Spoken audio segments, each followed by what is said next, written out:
Hello Science 30s. Today we're going to be learning about Ohm's law, Watt's law, and some of the properties of electricity. So Ohm's law, first of all, is the first one we're going to talk about, and this is going to be the formula V is equal to IR. So before we get into the formula, I of course want to go through all the variables with you guys. So let's take a look at some of the variables that are involved with this. And here we are. There's going to be four variables that we're going to be focusing on over the next little bit. And the first one is going to be current, which is the letter I. I don't know how they came up with that one, but I guess C was taken or something.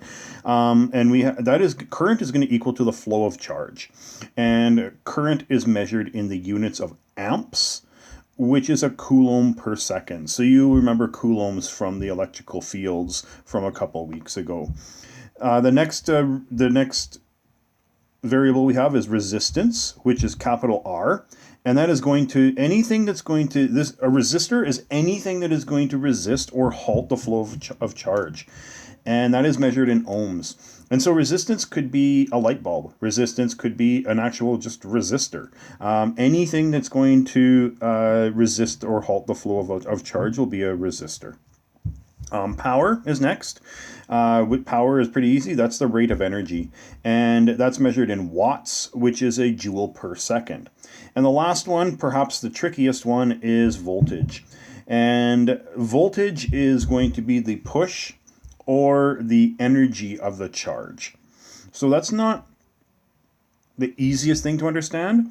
So I'm hoping I'm going to give you a pretty good example here of what all three of these kind of look like. Now, of course, this is just an example, and I believe it's a Macmillan original. I think I came up with this on my own just a few months ago. So here we go. So you might have heard the river analogy, and that's fine. I like the river analogy. I still find the river analogy hard to explain voltage. So the river analogy is, of course, the current of the river is the current of electricity. Resistance would be rocks or things like that getting in the way. And then voltage is just a hard one to understand. It's just you have to think about just like a hill on a river. But I don't know. That's not as easy, I think, as what I'm going to show you in a way. Oh, and here's the formula. We'll talk about those later. Okay, so here is my idea of what all these three mean. So first of all, I'm going to show you these videos, and then we'll break them down.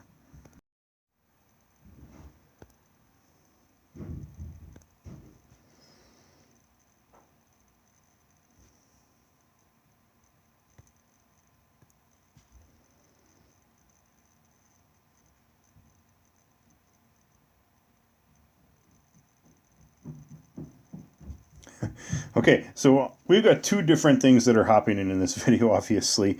And I mean, this is a little bit tongue-in-cheek, but on the left-hand side, we have American Black Friday. And on the right, we have the Canadian Black Friday. Now, what you see here, obviously, is a much different behavior between the people. And I think that I can relate this to electricity fairly easily. The first thing I'm going to go through is the current.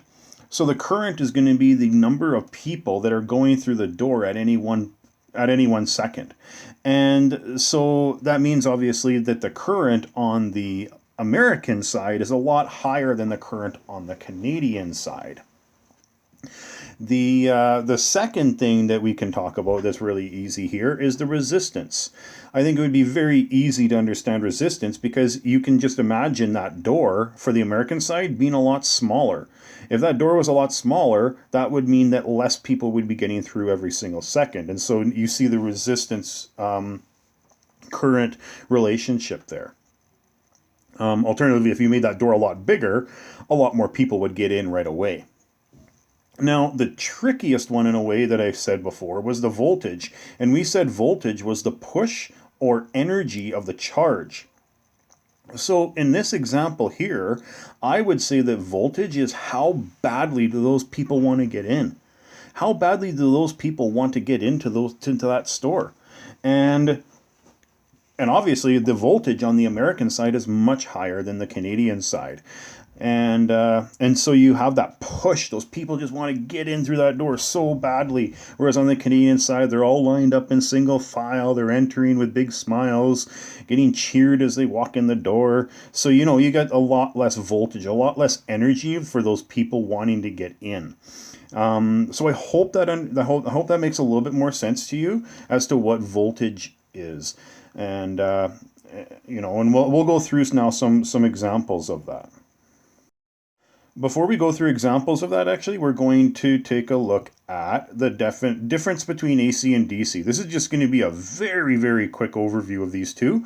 And so AC and DC, AC is alternating current, and DC is direct current. AC was pushed by a guy named Tesla. And what's going to happen in AC flow is that the electricity is going to change direction of flow over time. And so it could go, you know, forwards, backwards, forwards, backwards, forwards, backwards.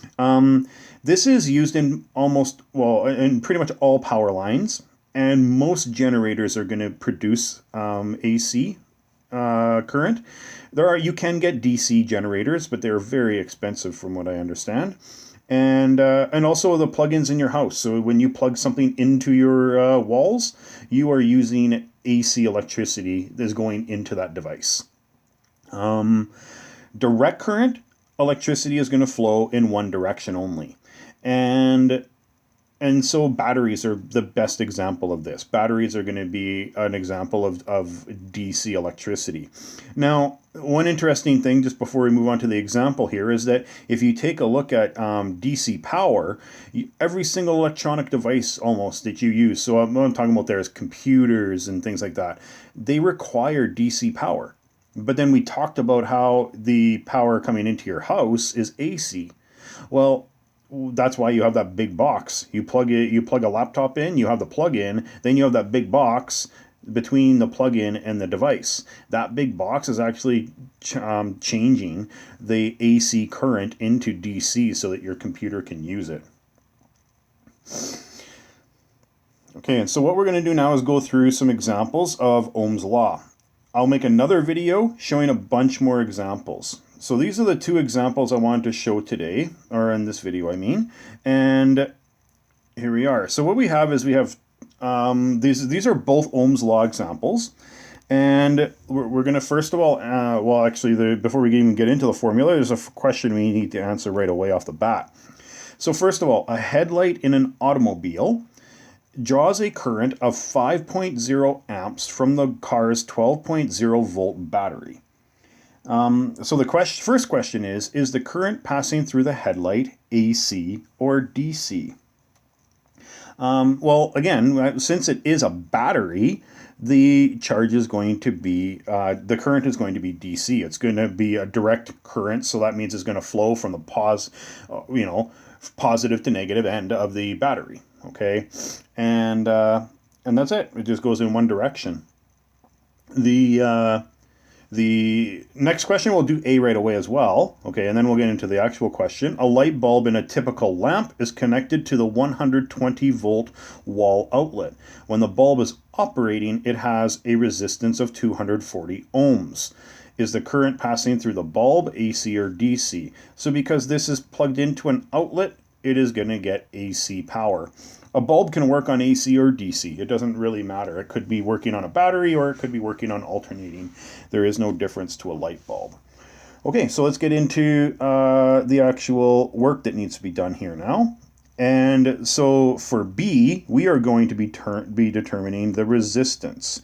We'll determine the resistance of the headlight while it is operating. The current is going to equal 5.0 amps. And the volts are going to equal 12.0 volts. V is equal to IR, which means that R will equal V over I. Just divide by I on each side. And we get here 12.0 volts divided by 5.0 amps. And we get a total resistance here of 2.4 ohms. And there's my final answer for the first example. For B, we are going to have, once again, now what were we given here? A light bulb in a typical lamp is connected to the volt is equal to 120 volts. We have a resistance equaling 240 ohms, and we need to determine the value of the electric current. So I is what we're solving for in this question. V is equal to IR, which means I is equal to V over R.